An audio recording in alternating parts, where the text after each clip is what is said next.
এদেশের মুসলিমের ভবিষ্যৎ খুবই খারাপ। আল্লাহ রাব্বুল আলামিন ভালো জানেন এই দেশের মানুষ ঈমান নিয়ে থাকতে পারবে কিনা।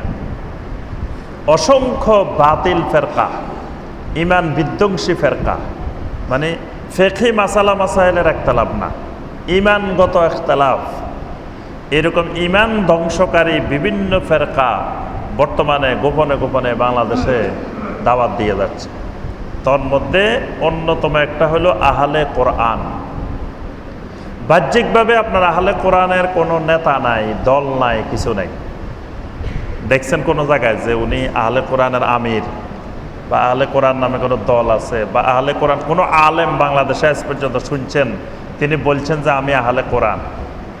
এরকম শুনছেন? আহলে হাদিস শোনা যায়, আহলে হাদিস তো আছে নাকি, কিন্তু আহলে কোরআন বাংলাদেশে কোনো ব্যক্তি দাবি করছে এরকম শুনছেন? এরকম পরিচিত কোনো আলেম কাউকে আমরা কখনো দেখিও না, শুনিও না। কিন্তু ভিতরে ভিতরে গোপনে গোপনে গর্তের ভিতর থেকে দেখা যায় বাংলাদেশে হাজার হাজার মানুষ, আম জনতা দাবি করে আহলে কোরআন। বাংলাদেশের বিভিন্ন অঞ্চলে বর্তমানে এই ফেরকার আবির্ভাব হয়েছে, বলে যে আমরা আহলে কোরআন। আহলে কোরআন মানে কি? তোমরা কি করো? বলে যে আমরা খালি কোরআন মানি, আল্লাহর কিতাব মানি, আল্লাহর কিতাবে যা আছে তাই, ও হাদিস মানা যাবে না, হাদিসের মধ্যে ভেজাল ঢুকছে। যেহেতু নাক দিয়ে একবার সর্দি হয়েছে সুতরাং নাক এটা কাটে ফেলতে হবে, নাক রাখাই যাবে না। তাদের থিওরিটা, ফর্মুলাটা এরকম। নাক দিয়ে সর্দি হইল কেন? এই জন্য নাক আর রাখাই যাবে না, কারণ নাক দিয়ে খারাপ জিনিস আসছে। হাদিসের মধ্যে ভেজাল ঢুকছে এটা ঠিক আছে, কিন্তু ভেজালকে আল্লাহ রাব্বুল আলামিন সাথে সাথে আবার এমন ব্যক্তিদেরকে জমিনে আল্লাহ পাক পাঠাই দিয়েছেন যারা ভেজালগুলো চিহ্নিত করে ফেলছে। এই জন্যই তো হাদিসের দঈফ হাদিস, জাল হাদিস হয়েছে, না হয়তো সবই হাদিসে থাকতো। হাদিসের আরে ভাগ হইতো না, এটা দঈফ হাদিস, এটা জাল হাদিস হইতো না। অনেকে বলে, এখনো অনেক জাহেল বাংলাদেশে আছে, হাদিস তো সব হাদিসেই, হাদিস আবার দুর্বল হয় কেমনে, হাদিস জাল হয় কেমনে, এগুলো তো সব নবীর হাদিস। এরকম মূর্খ বাংলাদেশে এখনো আছে। এই কারণেই তো হাদিস দঈফ হয়েছে, হাদিস জাল হয়েছে, যেহেতু হাদিসের মধ্যে ভেজাল ঢুকছে, ভেজাল চিহ্নিত হয়ে গেছে। সুতরাং এখন চিহ্নিত হওয়ার পরে যেগুলো সহিহ হাদিস, এগুলো অবশ্যই রাসূলুল্লাহ সাল্লাল্লাহু আলাইহি ওয়াসাল্লামের হাদিস। এইগুলোর প্রতি কেউ যদি ঈমান না আনে তার ঈমান থাকবে না। কেউ যদি বলে আমি শুধু কোরআন মানি, হাদিস মানি না, তার ঈমান নেই। কারণ তিনি ওহীকে অস্বীকার করছে, হাদিস ও ওহী। তারপরে তিনি এই ওয়া আমানু বিমা নুজ্জিলা আলা মুহাম্মদ, এটাকে তিনি অস্বীকার করছেন। পুরা কোরআনে তিনি অস্বীকার করছেন, কারণ কোরআনে আল্লাহ পাক নবী সাল্লাল্লাহু আলাইহি ওয়াসাল্লামকে কোরআনের ব্যাখ্যাদাতা হিসেবে নিয়োগ দিয়েছেন। কোরআনে কারিমের প্রত্যেকটা আয়াতের, প্রত্যেকটা শব্দের, প্রত্যেকটা বাক্যের ব্যাখ্যা দিবেন কে? মুহাম্মদ রাসূলুল্লাহ সাল্লাল্লাহু আলাইহি ওয়াসাল্লাম। তো তার ব্যাখ্যাই যদি না মানে, তার ব্যাখ্যাটাই তো সহিহ হাদিস, ব্যাখ্যাই যদি না মানে তাহলে আর আমি কোরআন মানলাম কিভাবে? এটা কোরআনে মানা হয় নাই। এজন্য আহলে কোরআন মানে তিনি কোরআনও মানে না, হাদিসও মানে না। আর আহলে হাদিস মানে, বলেন দেখি, কোরআনও মানে হাদিসও মানে। হাদিস কোরআনেরই আরেক নাম কি? হাদিস।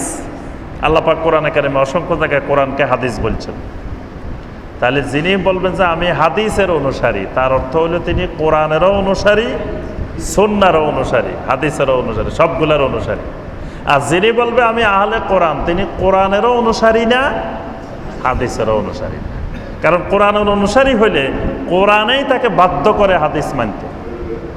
কোরআন আল্লাহ পাক বলছেন ওয়া আকিমুস সালাহ, নামাজ কায়েম করো। কেমনে নামাজ কায়েম করবেন? এটা কোরআনে পাইবেন। নামাজ কায়েমের পদ্ধতি আছে কোরআনে। তাহলে আপনি কি কোথায় যেতে হবে? নবী সাল্লাল্লাহু আলাইহি সাল্লামের সহিহ হাদিসে। আপনি হাদিসে মানেন না, তো আপনি কোরআন মানলেন কিভাবে? কোরআনে মানা হয় নাই।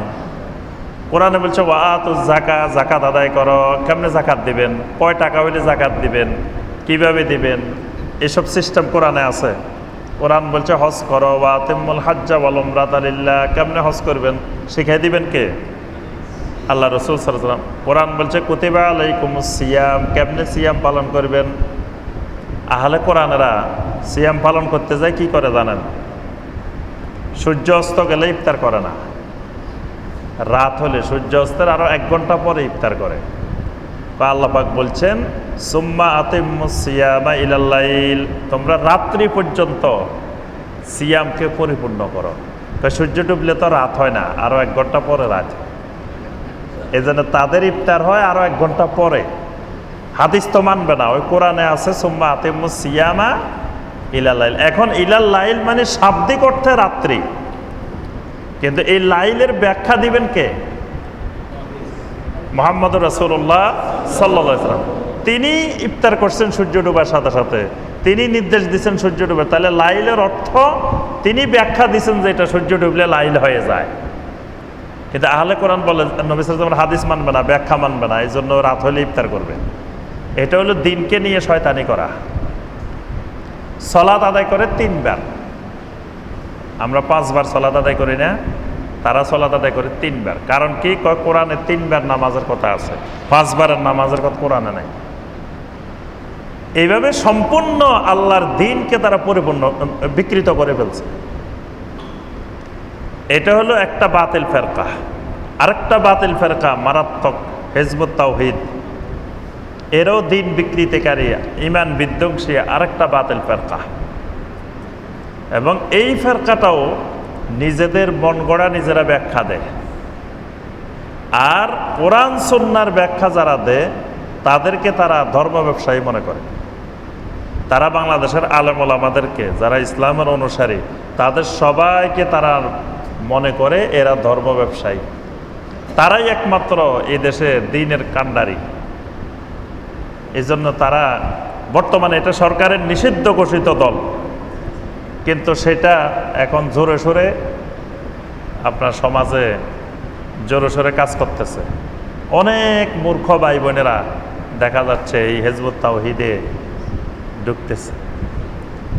আবার কিছু কিছু দেখা যায় বর্তমানে মানে আহলে হাদিসের বিরোধিতা করতে গিয়ে নবী সাল্লাল্লাহু আলাইহি সাল্লামের হাদিসের বিরুদ্ধে লেগে গেছে, এরকমও আছে অনেকে।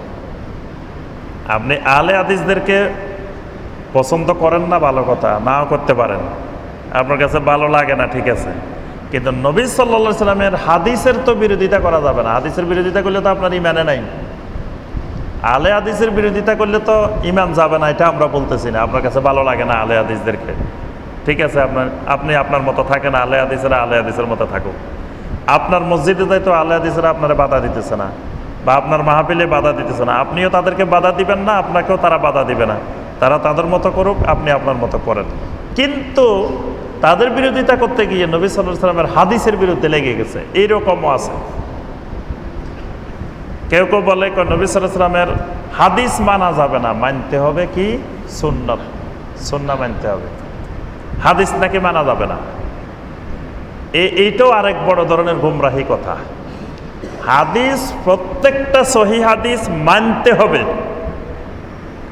মানার অর্থ এই নয় যে সব আপনি আমল করবেন, কিন্তু মানা আপনার উপরে ফরজ। আমল যেই জায়গায় যেই সময় যেটা প্রযোজ্য সেটা আমল করবে। আমল সব জায়গায় সব হাদিস সমভাবে প্রযোজ্য না, কিন্তু মানাটা ফরজ, মানতে হবে আপনাকে। কিন্তু আপনি যদি বলেন যে না হাদিসেই মানা যাবে না, আপনি তো নবী সাল্লাল্লাহু আলাইহি সাল্লামের হাদিসে অস্বীকার করলেন।